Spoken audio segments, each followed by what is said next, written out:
Welcome to the Manticore Expert Series. We're here to help you get more from the Manticore.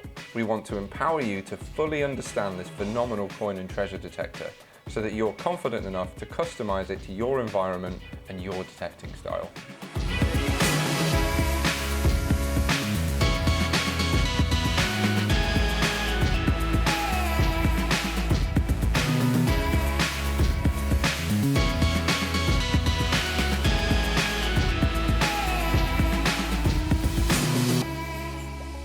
Welcome to part 3 of the Manticore Expert Series. Today we're talking about audio.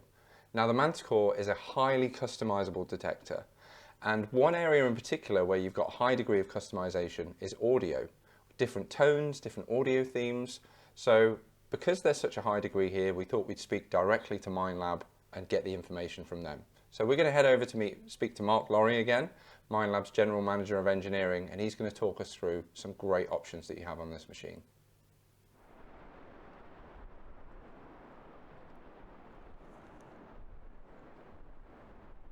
Can we talk about audio on the Manticore? Because there's some familiarity for people that might have used, say, Eqiuinox, but there's a lot of new stuff as well. Yes. First thing we see commonly is we see different tone selections that you can have, and they're very similar to Eqiuinox, aren't they? Yes, particularly in the first modes that you'll come across, like all-terrain general, for example. A lot of those defaults are set up to make it easy for people that have used other Minelab products like Eqiuinox 600 and 800, and fundamentally this machine can be set up to sound exactly like an Eqiuinox or a Vanquish, and then on top of that we've added some other examples that are preset in the modes, or you can set them up yourself to make it sound more like a CTX or more like a Manctiore, Voyager. You can do all sorts of whatever you want, really. Well, because we're seeing a lot of people move from Eqiuinox to Manticore, how would you like physically do that? What would be the steps to make a Manticore sound more like an Eqiuinox if you just made that jump and you want it to a bit of familiarity?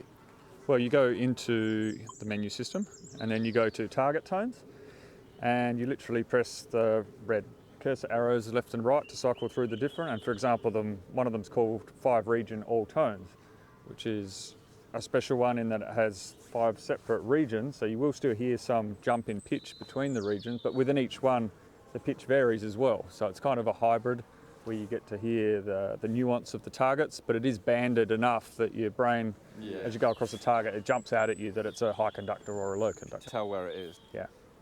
Cool. And then there's the simpler ones in there as well. For example, there's just 5-tone, which is literally what's in an Eqiuinox in some of its default modes. There's a 2-tone, which is a really simple, almost dig everything type mode, and 1-tone, which really is just 1 tone for everything. It's a beat machine, just horses for courses, really. There is no best setting. No, so it comes down to either what machines you've used in the past, and as you move to this one, what's going to make you have a comfortable starting point. Or what I would also recommend is, like we were saying earlier with experimenting, just try one of them. Yeah. Use it for 10 minutes. If you like it, great. If you don't, switch back. Yeah. You don't have to use it. There is no right answer with what your ears and the brain behind your ears likes listening to and making sense of. So for some people, they like less pitch variation and more discrete beeps. Yep. And that helps them just focus, and for other people they really like all the extra information and the slight pitch variations, and so it really comes down to, I guess, how experienced you are in terms of your brain being able to comprehend the input that's coming in through the audio and making sense of that to dig good targets. And if you dive in too deep and use an expert settings, you can sort of swamp yourself and get lost in the noise of everything that's been thrown at you.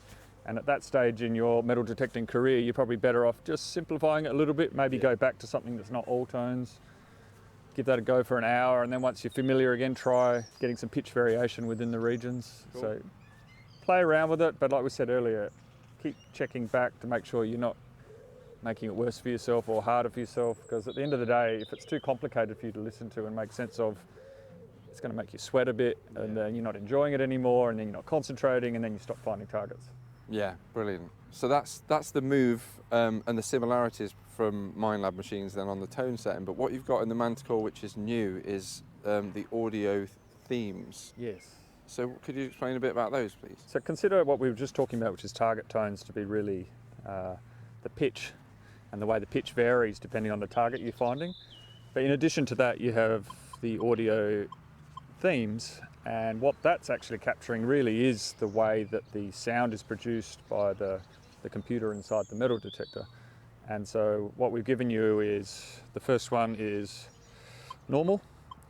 That's quite similar to what's in a Vanquish and an Eqiuinox.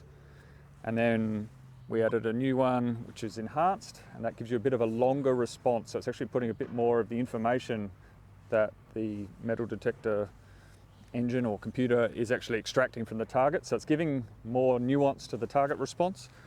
And then we've got depth as an audio theme, which is quite specific. There's been some detectors in the history of metal detecting and different models where, depending on how deep the target is, you want the pitch to change with the depth. So okay. That's quite a specialised mode that some people like, so we've added that to this product because it's a high-end product. And then prospecting, which is specifically finding gold, and that really does sound like Minelab's range of gold detectors. Right. So depending what you're doing, you pick which one, but by and large I would say a lot of people just stay with normal. It's what's in a lot of the defaults, and it works fantastically. And within that normal, you can actually press the little pencil icon, which is like an edit symbol, and go down to profile. And what that lets you set up, again, this is sort of the history of metal detectors, but you can actually change how much, for a deeper target, how much the sound diminishes in almost volume or amplitude, as we call it in engineering land. And so, for example, simple is like, really, it goes, a deep target will sound quite similar to a shallow target. Right. And then as you go across, and that's similar to what's on a Vanquish, and then medium, which is more like what's on an Eqiuinox, you've got a little bit of nuance now. You can actually pick a deeper target, say a coin at 30 centimetres versus one that's at 5 centimetres. And then you've got rich, which is actually, in my experience, more akin to a CTX 3030. It really does make a deeper target sound all sort of quieter. Right. So you can really, at first pass, if you're experienced and you're listening still for those fainter targets, you'll know that's a deep target. Right. And depending where you are and what you're targeting, if it's a trashy area, maybe you are targeting really deep targets that are whispering underneath all the ones that are screaming at you on the surface. Brilliant. So there's loads that you can customise in there. Yeah, and again, just stick with the defaults if you're fairly new to using this product or metal detectors in general. And then as you become more experienced, have a play, have a bit of fun, explore, be curious, and you might find one that you actually are more productive with. And there's no right or wrong. No, there isn't. No. Brilliant. Thank you very much. No worries. So, as Mark explained, audio on the Manticore is down to your preference. Take your time, experiment with tones, experiment with themes, and find out what works for you. Thank you so much for staying with us today. We really appreciate it, and we hope it's been useful to you. Please join us for episode 4. It's a really good one. So we're going to be discussing ferrous limits. If you haven't got to grips with ferrous limits on the Manticore yet, you're missing out. It's a brilliant, brilliant feature. So join us, and we'll see you soon. Bye-bye.